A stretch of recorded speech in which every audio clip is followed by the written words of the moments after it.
Pemirsa, seorang bocah 11 tahun tewas tenggelam di pantai Ancol karena tidak bisa berenang. Jasad korban ditemukan setelah 2 hari pencarian.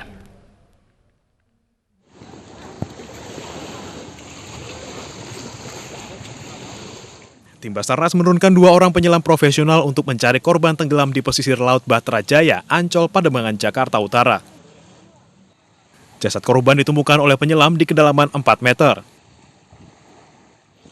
Bocah bernama Yusuf Rohmat berusia 11 tahun ini tenggelam saat sedang asik bermain di laut bersama 6 orang temannya Minggu siang kemarin.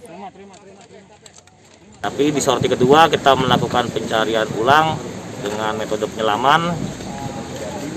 Alhasil tadi jam 13:10 korban berhasil diketemukan dalam kondisi meninggal dunia dengan radius titik penemuan tidak jauh dari dia tenggelam. Nah, korban itu kemarin kronologisnya tuh berenang bersama 6 orang temannya dan korban itu memang tidak bisa berenang. Jasad korban kemudian dibawa ke RSUD Koja, Jakarta Utara. Ini merupakan kali kedua terjadinya insiden orang tenggelam di kawasan pesisir pantai yang minim pengawasan ini. Dari Jakarta, Vendra Kurniawan, iNews melaporkan. Polisi mengungkap pelaku pembunuhan anak 5 tahun dalam tandon air di Bandung, Jawa Barat. Tersangka merupakan ayah tiri korban yang mengaku mabuk dan kesal karena korban berkata kasar.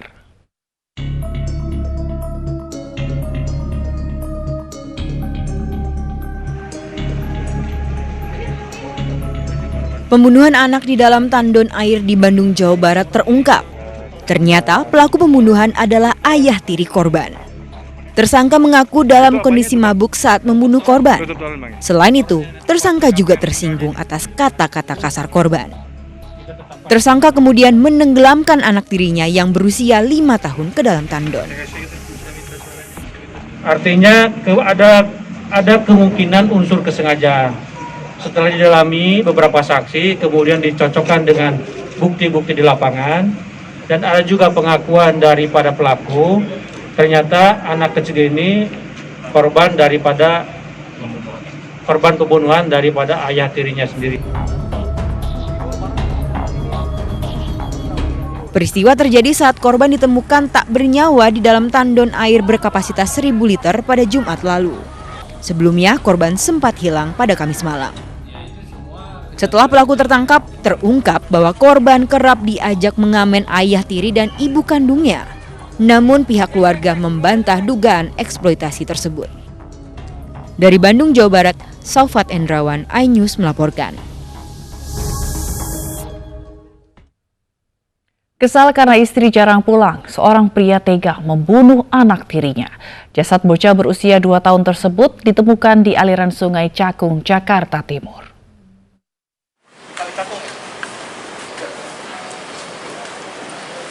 Cece Suhendi, pria berusia 32 tahun ini hanya tertunduk saat digiring petugas Mapolres Metro Jakarta Timur.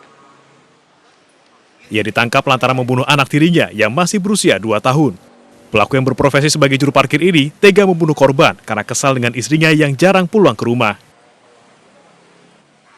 Penangkapan Cece berawal dari penemuan jenazah balita di aliran Sungai Cakung, Jakarta Timur.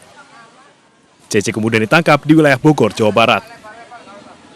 Berdasarkan pendalaman dan pengakuan dari tersangka serta alat bukti yang sudah kita sita, korban telah mengalami kekerasan fisik, dengan dipukul menggunakan tongkat berupa tongkat aluminium, di bagian dada, punggung, kaki, dan di bagian muka. Pelaku dijerat dengan pasal 80 ayat 3 tentang perlindungan anak dengan ancaman hukuman maksimal 15 tahun penjara. Dari Jakarta, Rio Manik, iNews melaporkan. Pemirsa, polisi kembali mendatangi lokasi penemuan jasad Yodi Prabowo di kawasan Pesanggerahan, Jakarta Selatan sore tadi. Kedatangan ini untuk mengecek dan menyamakan keterangan 2 orang warga yang melihat 2 orang mencurigakan usai peristiwa pembunuhan.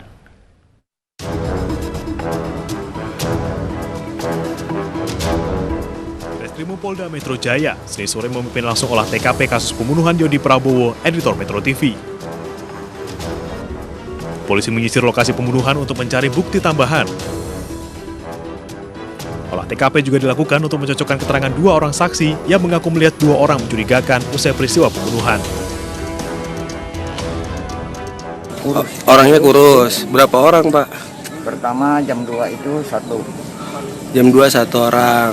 lewat. Saya tegur, Mas dari mana? Dari atas. Mana mau ke sana? Kan ke sana kan ada gang dibuang.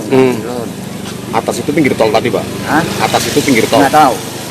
Waktu itu antara jam 2-an. Jam 2 dini hari ya, Pak? Dini hari, gerimis, jalanan juga sepi.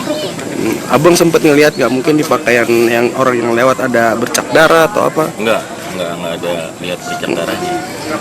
Tapi lazim atau enggak sih jam pukul 2 itu lewat orang jalan di daerah sini gitu? Kalau yang lewat sini biasanya pakai kendaraan kalau yang lazimnya. Kalaupun pulang kerja ataupun arah ke sana biasanya kalau nggak pakai motor pakai mobil. Cuman kalau jalan kaki agak kurang lazim. Agak kurang lazim ya, Pak. Saat ini, polisi masih menganalisis barang bukti dari forensik Polri, termasuk rekaman CCTV yang mengarah pada 2 orang yang mencurigakan tersebut. Sebenarnya ini kan baru menselaraskan, baru informasi awal tadi dari warga. Ketika ngobrol saya mau berkomunikasi, dia mendengar, ada menegur ada 2 orang di sini dan di sini sampai ke sana jaraknya ternyata cukup jauh gitu loh. Tapi mumpung ada di sini kita cocokkan, kita cek. Hingga kini, polisi telah memeriksa 34 saksi dalam kasus ini. Tim penyidik masih menunggu hasil lapor terkait sidik jari di pisau dan ponsel korban.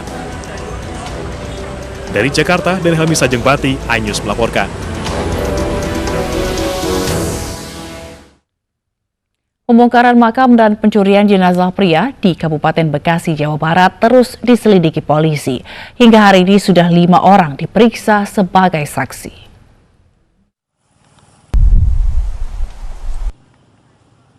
Aparat Polsek Cikarang Utara bersama Polres Metro Bekasi belum dapat menguak misteri pembongkaran dan pencurian jenazah di TPU Karangbahagia, Kabupaten Bekasi, Jawa Barat. Sejumlah barang bukti ditemukan diantaranya balok penahan jenazah, tali kain kafan, rambut dan potongan tulang milik jenazah yang dicuri. Hingga saat ini sudah 5 orang yang diperiksa sebagai saksi. Kami belum bisa menyimpulkan dikarenakan masih mengumpulkan beberapa saksi.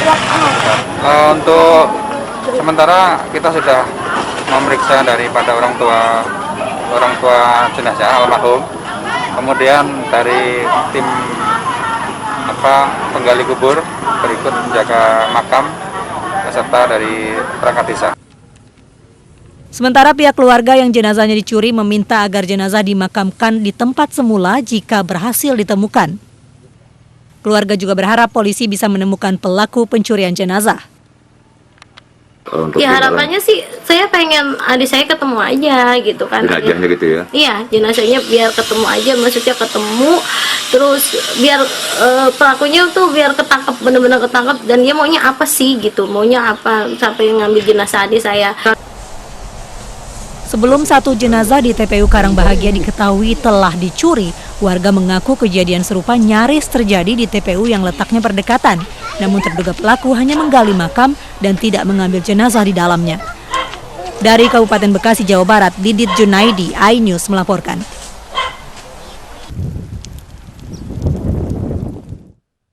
Polsek Medan Baru, Sumatera Utara menggagalkan peredaran 40 kg sabu yang akan diedarkan di Surabaya. 3 pelaku ditangkap, sementara 2 pelaku ditembak karena berupaya menyerang petugas. Iya, mantap. Alhamdulillah. Petugas unit reskrim Polsek Medan Baru, Sumatera Utara menyita 40 kg narkotika jenis sabu yang rencananya akan diedarkan di kota Surabaya. Narkoba disita dari bagasi mobil para pelaku. 3 pelaku ditangkap di salah satu hotel di kawasan Jalan Wahid Hasyim Medan ketika baru tiba dari Aceh. Sementara 2 pelaku ditembak karena melawan saat akan ditangkap. Narkoba yang disita dari pelaku rencananya akan dibawa ke kota Surabaya untuk diserahkan ke seorang bandar yang memesan narkoba dengan total senilai 40 miliar rupiah. Untuk memuluskan aksinya, pelaku menggunakan KTP palsu dan kini tengah diselidiki pelaku pembuat KTP palsu tersebut. Ini ada jaringan baru. Sekarang langsung pemesanan dari Surabaya. Jadi Aceh, Medan, Surabaya. Yang selama ini kita kenal Aceh, Medan, Pekanbaru, Aceh, Medan, Jakarta. Kan Aceh, Medan, Surabaya ini yang agak besar. Sebanyak 40 kg sabu, di mana 2 orang terpaksa dilakukan tindakan tegas, keras, tepat, dan terukur karena mengancam keselamatan petugas. Pelaku dijerat dengan Undang-Undang tentang Narkotika dengan ancaman hukuman penjara seumur hidup atau maksimal hukuman mati. Dari Medan, Sumatera Utara, Adi Palapaharahap, iNews melaporkan. Polisi memeriksa 4 saksi terkait oknum lurah di Tangerang Selatan yang menendang meja salah satu sekolah menengah atas. Selain memeriksa para saksi, polisi juga mengumpulkan beberapa barang bukti.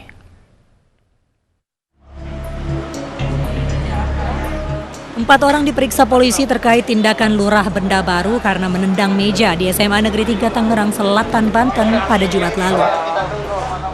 Selain memeriksa 4 saksi, polisi juga mengumpulkan barang bukti lainnya seperti rekaman kamera pengawas hingga barang-barang yang berada di ruangan sekolah. Jika terbukti bersalah, pelaku terancam hukuman 5 tahun penjara. Berjalan, kasus ini masih berjalan. Nanti teman-teman tinggal tunggu waktunya. Pak Polsek, berapa saksi saat ini yang sudah diperiksa? 4.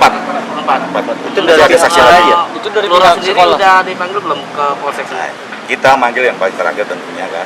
Setelah alat bukti cukup, dia baru dilanjut. Sebelumnya, aksi oknum lurah yang mengamuk di ruang kepala sekolah menengah atas Negeri 3 Tangerang Selatan terekam kamera pengawas pada Jumat lalu.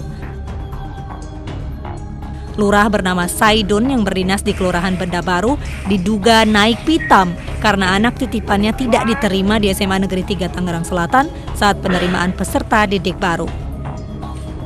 Dari Tangerang Selatan, Banten, Nunung Purnomo, iNews melaporkan. Kembali mangkir dari persidangan peninjauan kembali, Joko Chandra meminta persidangan digeral virtual. Selengkapnya sesaat lagi, kami akan segera kembali.